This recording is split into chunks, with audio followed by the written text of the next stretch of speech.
I'm Ed PISKOR. I'm Jim Rugg. And Jim, it's official, man. Red Room is coming out from Fantagraphics. Can't disable the power of my label. It's going to start coming out in May. First issue's been announced so far.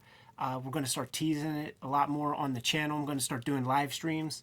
Here's the cover to issue 1, and we'll call it 90% stage. Maybe it'll look like this. Maybe there'll be little tweaks or whatever. Worth saying right now at the top of the show, you can pre-order this right now. Right. Yeah, links directly below. Pre-order the thing through Fantagraphics. Tell your stores to pick it up once they put it in previews. We're going to have an extra page in previews to kind of sell you on some of the imagery. Can I ask you some questions? Yeah, sure. What is Red Room? The idea was inspired by when I was doing WYSIWYG stuff, came across an urban legend of these things called Red Rooms that may or may not exist on the dark web. The idea is like an OnlyFans cam girl chat room website. The people on the camera have a victim, and they will process your requests for the sum total of a couple of Bitcoin. This has permeated the internet for a long time. When I first read about it, it inspired my imagination. My favorite television shows, The Wire, Breaking Bad, Sopranos, there's like some element of conspiracy in those shows that inspires me creatively, like trying to think through the thought exercise of how to make that conspiracy work. That's what Red Room is. Like, introduce this very scary problem into the world. I'm more of a fan of Wile E. Coyote than the Roadrunner, so I want to focus on the bad guys. You're not going to see much law enforcement here. And my inspiration is to try to like think through the conspiracy of like how you can make this possible, who would participate in such things. If you're killing somebody on a webcam, like, can't you just identify them and try to backtrack and try to come up with some look? So you got to figure out that problem. Who watches this crap? How do you launder your money? Who gets arrested? Does anybody get arrested? All of these thoughts have been swirling around in my head from the first time I heard about that. And, you know, there's movies like Hostel and, you know, stuff like that that kind of plays around with these themes. This is my version, man. So I wanted to do a 12-issue series, monthly. I want to try to make a monthly comic that is satisfying. Like, take a look at the stands, identify the things that are weak to me, and do the opposite. So let me try to make a monthly comic of satisfying stories that don't have to like flow into the next issue, need 6 issues to tell a complete story. Self-contained issues. Self-contained issues. That's going to be a sales point on every cover. I'm never going to let you forget that any random issue you grab will be a full, satisfying experience, man. An influence from that is Kayfabe, because Cartoonist Kayfabe, because when we did our shoot interview with Todd McFarlane, something about that really put the idea of the monthly comic in my mind. And wanting the monthly experience, like if you're going to play with that format, I had to change my story a little bit. The first issue was going to flow into the second. And I just said, nah, man, like, make it one big double-sized issue. You would see that like Preacher. Preacher would do that, had a bigger first issue than the other ones. So let me just gang up the first 2 and then rearrange the rest of the stuff that I'm going to do, because if you're going to play with the format, use the format for what it's worth, man. If you're going to make a graphic novel, make a graphic novel. If you're going to make a comic magazine, make a comic magazine, and make them all worth it. I agree 100%. We talk lots of wrestling on this program, and one of those staples is you take some element and you just ratchet it up a little bit. Right. And I think you do some of that in Red Room with characters we see on the cover here. This idea of, you know, you've described a world, and now it's like, turn it up to 10. Turn it up to 11. Yeah. Because that's part of what comics do. It's part of what storytelling does. The bigger the body of work that I put together, Jimmy, the easier it's going to be to like psychologically profile the creator, man. Because it's like with the X-Men, with the hip hop stuff, with WYSIWYG, with this is clearly the product of a kid who grew up in the VHS era, going to the mom and pop movie store, saw every horror flick in every video store's catalog that I ever, you know, had a little card for. This cover is inspired by the very first issue of Famous Monsters of Filmland. Like, if you ever see that cover, it's like bright red cover. It's like I should own the color red on the comics racks whenever a new one of these comes out, man.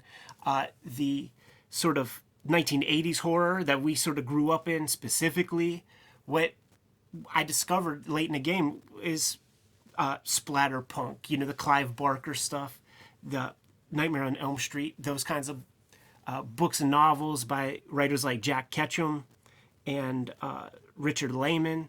There's a lot of stuff that goes into this. The people who have checked out the comic on Patreon, I always get messages every single day from people who are like, "You just show this gory stuff on social media. I didn't realize that there's like a real comic, like a real story here." And I'm like, am I going to be able to sell this thing just showing a drawing of a guy in a shitty kitchen with dishes all over the place? Nah, man, I got to give you. It's like a movie trailer. I got to give you the good stuff up front. I love this list of inspirations. It speaks to me so. I'm a little bit older than you, but man, those VHS movie walls, especially the horror movies, were the most like just provocative kind of stuff. You couldn't walk by them without them grabbing your attention. Magazines, I love the references that are in there, like a reference to Famous Monsters. That's fantastic because there's such a lineage of this kind of stuff. When you talk splatterpunk, same deal. There's this literary vein that contributes. I like that part. I think that's a fun piece as a fan. This is a bootleg of some of the first issue stuff that was sent to me by Eli, one of the King Kayfabers out there, man. And you see the aesthetic, this kind of inspirations for the art. It is like the Tim Visual School, the James O'Barr School. I love that aesthetic. Tim Bradstreet. I love duotone. It was a tool that was getting phased out as we were maturing into our own careers. There's digital ways to accomplish this, but those digital ways are too perfect. You know, I want to give shouts out to Gregory Benton, who sent me duotone boards many years ago, and you know, like that. What's that? You know, the one marshmallow, two marshmallow psychological experiment where it's like where you wait. If Yes. you wait, you'll get more. Yes, exactly. Like, I wanted to draw some cool shit on that duotone and develop it, but I didn't. I just developed whole 11 by 17 pages so that I could use those textures infinitely, because, you know, what was I going to do with like a 4-page comic with just that? You know, better to just develop those completely, use those textures forever, so that it still has the brush strokes, the imperfections, the stuff that makes that mechanical tool feel organic. You know, Teenage Mutant Ninja Turtles comics would use it. The Faust comics certainly would use it. Lots of crazy, gritty, indie black and white books. Another thing... That's quite a lineage, too. The comics lineage that you've just outlined that goes through that 80s black and white explosion stuff, the DIY aesthetic of a lot of those comics and creators, the we can make anything we want kind of attitude whenever you're self-publishing or working with a company like Fantagraphics, there's a lot of power in that. Generational influence is cyclical. What goes around comes around. It's a boomerang. Shit on the comics racks right now is soft as cotton to me. And I see a lot of people trying to pander to that crowd of just like making these very, very palatable, afraid to get roasted on the internet type comics. I'm leaning into it. The reason I hooked up with Fantagraphics is because Gary and Eric, like they fought some battles throughout the years, and there's controversial material in this comic, and it's not going to stop. It's going to keep ramping up. It goes beyond the gore, and it ain't for everybody. And there's definitely going to be people who are going to isolate panels and promote my comic for me without knowing it. Wait online. a minute. You're telling me this comic about killers who profit from killing people in horrible ways is a little off taste? Think that's not for everyone? A little bit squeamish? I think it's very tasteful. But harkens back to the comics code hearing. Yeah. Whenever the Gaines of the world were asked about, you know, a cover that has somebody hanging themselves on the cover, and do they think that's good taste? It is if it's a horror comic. I'm glad you mentioned that too, Jimmy, because another big thought in my mind is modern day EC horror comics. Like if EC would have been able to keep rocking, there are many new avenues for horror than what existed back in the 50s. You know, the internet is a big possibility for horrific, nightmarish things to occur. And that's a thought in my mind while putting this together. Like I sort of play around with the idea of like, okay, this is a modern day EC comic. The other kind of modern day horror elements that are in my mind is like a TV show like Black Mirror, where it's this kind of sci-fi horror with weird endings and snap endings and stuff. One of the ways that I sell this to people when they ask me about it is it's like Black Mirror, except all of these singular stories exist in the same universe. You know, there's not like, here's the one where the prime minister has to fuck a pig, and here's the other one where some people are playing a video game. The same problem is injected into the same world, and we're just looking at it from many different angles. It's going to be 13 issues, because one of those issues may or may not be available for 0 cents when the time comes. But it's going to, you know, it's going to come out every month. We'll probably take a month, like a 4-week break or something when a trade comes out or something.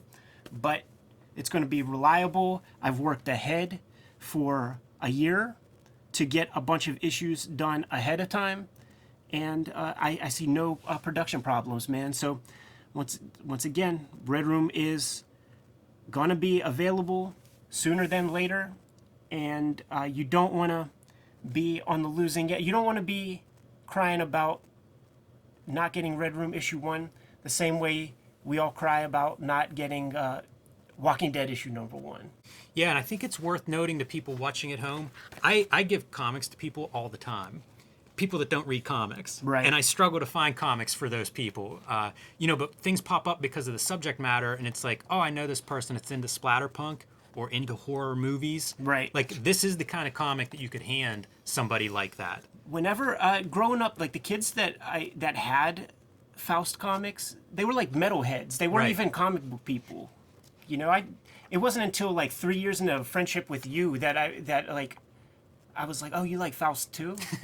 It's like you just never talked about that stuff. Anyhow, very excited. The news came out today, man. Hollywood Reporter reports the announcement for Red Room, so could finally share it with the world, man. It's going to be a Fantagraphics comic, 64-page first issue, complete self-contained story, and it's coming out in May. It's very exciting, and it's exciting to have a comic coming out of Cartoonist Kayfabe that we can watch that progression as well. We talk about making comics a lot on this show. Selling them, publishing them, distribution, promotion, all of that is a part of making comics, and because so much time goes into making them, you don't always get to do this cycle. Right. So it'll be fun to check in and see how this progresses, see how it connects to an audience, how it reaches the stores, the distributors, all those different pieces that are a big part of making comics, but not a part you always see covered. So that's something I'm personally looking forward to watching unfold and to, getting into it as we go forward. Now that I don't have to be quiet about things, Jimmy, there's going to be streams ramping up again, showing off pages, showing off the construction of like the latest comics. Stuff like that is going down. Kayfabers, if you think a lot of the monthly comics out there are soft as cotton too, success breeds imitation. So make this thing a hit. Make these things fly off the rack. There's never been a comic that I've worked on that didn't go into second printing really fast, which means simply that they underprint them and the stores underorder them in terms of demand. So either grab it at Fantagraphics, tell your store to scoop that thing up, and let's get these things to fly off the shelves. We put these videos out daily. Here's what I'm asking. Jab, jab, jab, punch. My punch is grab this first issue. Check it out. I bet you will come back for the next one.